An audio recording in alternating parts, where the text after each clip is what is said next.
ঘরে এইভাবে চালতার আচার বানিয়ে দেখো, আর সারা মাস ধরে বসে বসে খাবে বিকালে করে। কি দারুণ খেতে, নিজে বানালে তখন বুঝতে পারবে যে কত সুন্দর হয়েছে, বাইরের আচারের থেকে অনেক বেশি ভালো। নমস্কার বন্ধুরা, আমার চ্যানেলে তোমাদের সবাইকে স্বাগত জানাই। আমি না কথা বলতে পারছি না, এত হাসি পাচ্ছে। দেখো দুটো টিক্কি ধরে বসে আছি। এটা দেখলে এমন কোনো ব্যক্তি নেই যার জিভে জল আসে না। আমি কথা বলার আগে আমার জিভ জল ভরে গেছে দেখেই কি হবে।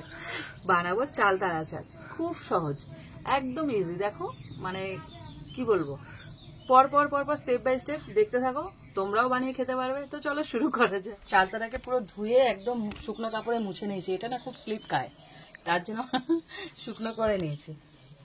এই কাটতে না খুব সিস্টেমে কাটতে হয়, না হলে না হাত কেটে যাওয়ার চান্স থাকে। যারা কাটতে জানে না তারা কিন্তু শক্ত খুব। হ্যাঁ, শুধু শক্ত নয়, ভেতরে যে নালফাটা আছে না, ওটা একটু বিপজ্জনক, একটু দেখে শুনে কাটতে হয়।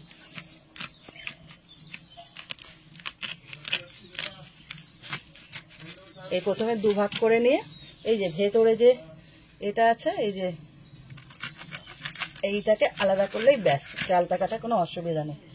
এই যে এইখানটা মাঝখানটা এইভাবে ধরে চেপে দিলেই এটা পুরো উঠে আসে। এটা হলো চালতা কাটার নিয়ম। এই যে হয়ে গেল আলাদা। এইবারে ওটা বাদ দিয়ে সব খেয়ে নেয়। হ্যাঁ, ওটা খায় না, ওটাকে বাদ দিতে হয়। এই যে এটা তুলে ফেলে দিলে ব্যাস। এবারে চালতার ভেতরটা আস্তে আস্তে এভাবে কেটে নিতে হবে। এই যে খোলাগুলো না আপনা আপনি উঠে আসবে, দেখো নিজে নিজেই খুলে যাবে অটোমেটিক। এইবারে এরকম করে মাঝখান থেকে কেটে এর গায়ে যে খোসাটা আছে, ওই খোসাটাকে ছাড়িয়ে নিতে হবে, কিছুই না, ওইটা একটু সাবধানে কাটতে হয়। এবার খোসাটাকে পুরো ছাড়িয়ে নেব আমি। এই দেখো উপরটা ছাড়িয়ে নিয়েছি। এবার ভেতরে যে চামড়াটা একটা থাকে না, এটাকে এরকম করে চাপ দিয়ে, এর একটা নিয়ম আছে, এরকম টানলে দেখো উঠে যাচ্ছে, এরকম করে টানলে হ্যাঁ লেয়ারটা তুলে নিতে হবে, একদম পরিষ্কার হয়ে যাবে। দেখো এরকম করে, স্লিপ খায় খুব, এরকম করে টেনে ওপরের ভেতরে ওপর একদম পরিষ্কার করে নিয়ে তারপরে পিস করতে হবে। এই দেখো কতগুলো কাটা হয়ে গেছে, আর পুরো দুটো চালতা আমি এভাবে ছোট ছোট পিস করে কেটে নেব। ধৈর্য ধরে কাটতে হবে, হ্যাঁ, না হলে হাত উড়ে যাবে। কাটাটাই শুধু সমস্যা, বাদ বাকি সমস্যা নয়, কাটতে পারলে ধৈর্য ধরে কাটতে হয়। রান্না একদম সহজ। দেখো সমস্ত চালতাগুলো কাটা হয়ে গেছে। এবার আমি উনুন ধরিয়ে মশলাগুলো ভেজে নেব। তো উনুনটা ধরিয়ে নিই। এই আচারটা বানানোর জন্য কিছু মশলা ভেজে নিতে হবে। তো এখানে নিয়ে নিচ্ছি গোটা ধনে, এটা দিয়ে দিলাম কড়াইতে, আর নিচ্ছি 3টে শুকনো লঙ্কা, আর এখানে আছে গোটা জিরে, শুকনো খোলায় ভাজতে হবে, মৌরি। হ্যাঁ, এইগুলোকে না একসাথে সবকটা হালকা করে ভেজে নেবো। এগুলোকে ভেজে গুঁড়ো করতে হবে, ভেজে দিলে বেশি টেস্ট হয়। হ্যাঁ, এটাই হলো আসল মশলা, এটা দিলেই তো স্বাদ আসবে। তুমি এমনি এমনি আচার খাও, স্বাদ আসে, শুধু অনেক ব্যাপার থাকে, মধ্যে আমি গুড় দিয়ে দেবো, স্বাদ আসবে না। তো এটাকে হালকা করে ভেজে নিই। দেখো মশলাটা এরকম ভাবে ভেজে নিতে হবে, পুরো ভাজাটা রেডি হয়ে গেছে। এবার নামিয়ে নেব। মশলাগুলোকে একটু ঠান্ডা করে নিয়েছি, এবার গুঁড়ো করে নিতে হবে শিলনোড়ার মধ্যে দিয়ে। চলে যাচ্ছে ধরে চলে যাচ্ছে, গোল গোল তো বেরিয়ে যাচ্ছে। এগুলোকে ভালো করে একদম গুঁড়ো করে নেব। এটাই হলো আসল মশলা, মানে যেটা পুরো স্বাদ আসে আচারে। তো এটাকে গুঁড়ো করে নিই। ভাজা তো একটুখানি চাপ দিলে দেখো কি সুন্দর গুঁড়ো হয়ে যাচ্ছে, আর কি সুন্দর গন্ধ বেরিয়েছে না। ধনে জিরে ভাজার একটা দারুণ গন্ধ আছে, আর সাথে মৌরিও আছে। দেখো মশলাগুলো পুরো গুঁড়ো করে নিয়েছি, এরকম মিহি করে গন্ধ তো ছাড়বে, সব ভাজা না। এবার এটাকে একটা এরকম প্লেটের মধ্যে তুলে নেব।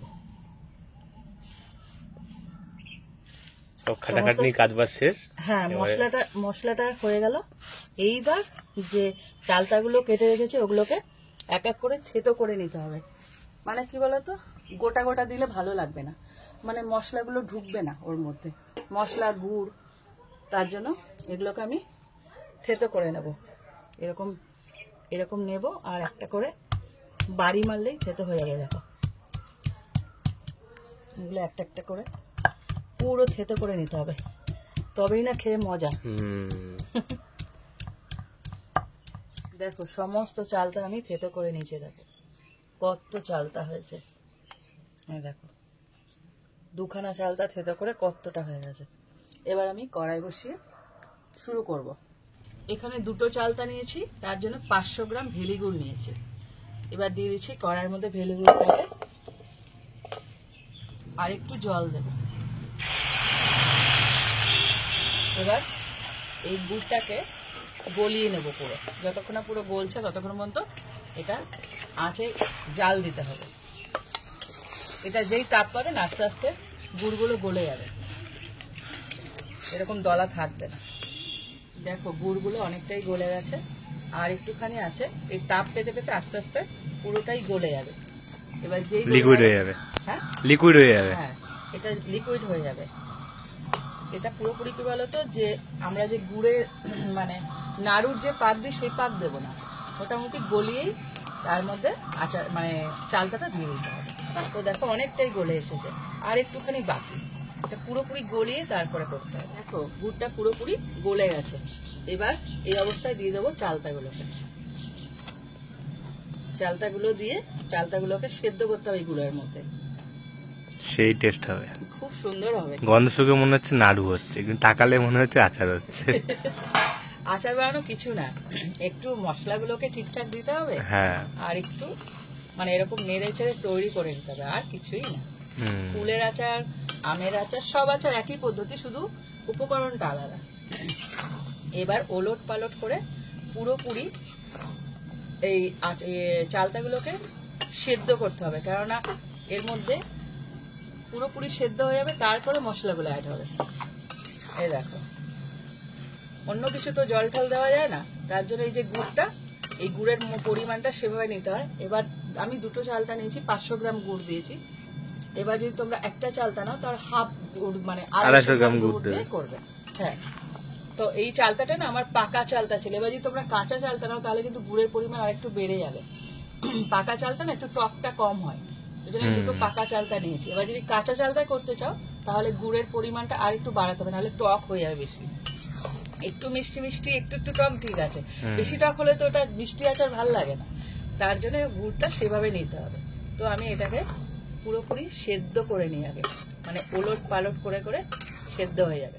যখন ওই চালতাগুলো এরকম গুড়ের মধ্যে ফুটবে না, তখন এইভাবে নেড়ে দিতে হবে সমানে, নিচে ওপরে করে এইভাবে নাড়তে থাকবে। পুরো জুসে জুস হয়ে যাচ্ছে চালতাগুলো। আস্তে আস্তে না এই চালতাগুলোর কালার বদলে যাবে, আর পুরো বুঝতে পারবে যে গুড়টা না কমে আসছে, আস্তে আস্তে ঘন হয়ে যাবে। এই যে পাতলা ভাবটা এটা থাকবে না, এটা চালতা পড়েছে বলে আছে, তো শুকাতে শুকাতে কমে যাবে, একদম মাখা মাখা হয়ে যাবে। তখন বুঝে যাবে যে চালতাটা পুরোপুরি রেডি হয়ে গেছে। দেখো গুড়টা কতটা ঘন হয়ে এসেছে জাল করতে করতে। এইবার এই সময় দিয়ে দেবো লবণ, যে কোনো মিষ্টি একটু লবণ দিলে ব্যালেন্স হয়, ভালো লাগে খেতে। আর একটু দিয়েছি বিট নুন, 2 রকম লবণ যাবে, একটা হলো বিট লবণ, একটা হলো এমনি লবণ, কাঁচা লবণ, কাঁচা মানে সাদা লবণ। আর যে মশলাটা রেখেছিলাম ভেজে, ওই মশলাটা এর মধ্যে এই সময় দিয়ে দেবো। দেখো পুরো এর মধ্যে ঢুকতে হবে, তো শুধু তো গুড়ের মধ্যে সেদ্ধ হয়েছে। এবার লবণ, তারপরে একটু ঝাল, মশলা সব জিভে জল আসছে, কথা বলতে পারছি না, জিভে জল ভরে যাচ্ছে, গন্ধটা পাচ্ছি তো, কিছু মনে করো না। যে মশলাটা করেছিলাম এবার এটাকে ছড়িয়ে দেবো। এবার আশেপাশে সবাই বুঝতে পারবে না এখানে আচার তৈরি করা হচ্ছে, গন্ধটা ছেড়েছে, পুরো গন্ধ পাচ্ছিস।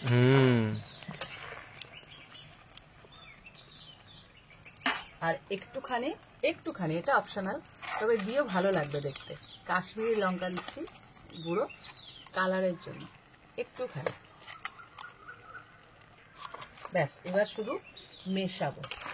দেখো এটা আর একটু ঘন হলে তৈরি হয়ে যাবে। আহা দেখো নালফা নালফা বেরোচ্ছে, এটা এটা চালতার যে নালফাটা ওটা বেরোচ্ছে, একদম ঘরে বানানো তাজা আচার, একদম তাজা। হ্যাঁ, বাইরের আচার দেখো কবে বানিয়েছে, হ্যাঁ বানিয়ে রেখে দেয়, তার নেই ঠিক। এরকম ঘরে বানিয়ে খেলে, বানিয়ে যে জারে রেখে দাও, জারে খাও বিকাল বেলা করে। ছেলে মেয়েও একটা কাচের জারের মধ্যে রাখলে অনেকদিন থাকে ভালো। ছেলে মেয়েকেও দাও, নিজেও খাও, যখন খুশি চেটে চেটে ব্যাস বিকালটা একদম জানলার দিকে তাকিয়ে বসে থাকো আর এরকম চেটে চেটে খাও। দেখো তৈরি হয়ে গেল চালতার আচার। আর এরকম না একটু একটু এই যে পড়ছে, হ্যাঁ এরকম থাকতে নামাবে, তবে তো একদম একটু পুরো আঙুলের শুকনো- ডগায় নিয়ে একটু চেটে চেটে হ্যাঁ, খাওয়া শুকনো যায়। কাঠ যেন না হয়। হ্যাঁ তৈরি হয়ে গেছে। কালারটা এসছে কেন বলতো, এত সুন্দর। এমনি তো গুড়ের একটা কালার আছে, আর ওই যে কাশ্মীরি রেড চিলি পাউডারটা যে দিয়েছি ওর জন্য হ্যাঁ। হালকা, ওটা তো ঝাল হয় না, কালার দেয়। এরকম ভাবে তৈরি করে ফেলো। আহা আমি কথা বলতে পারছি না, আমার জিভ জলে ভরে যাচ্ছে।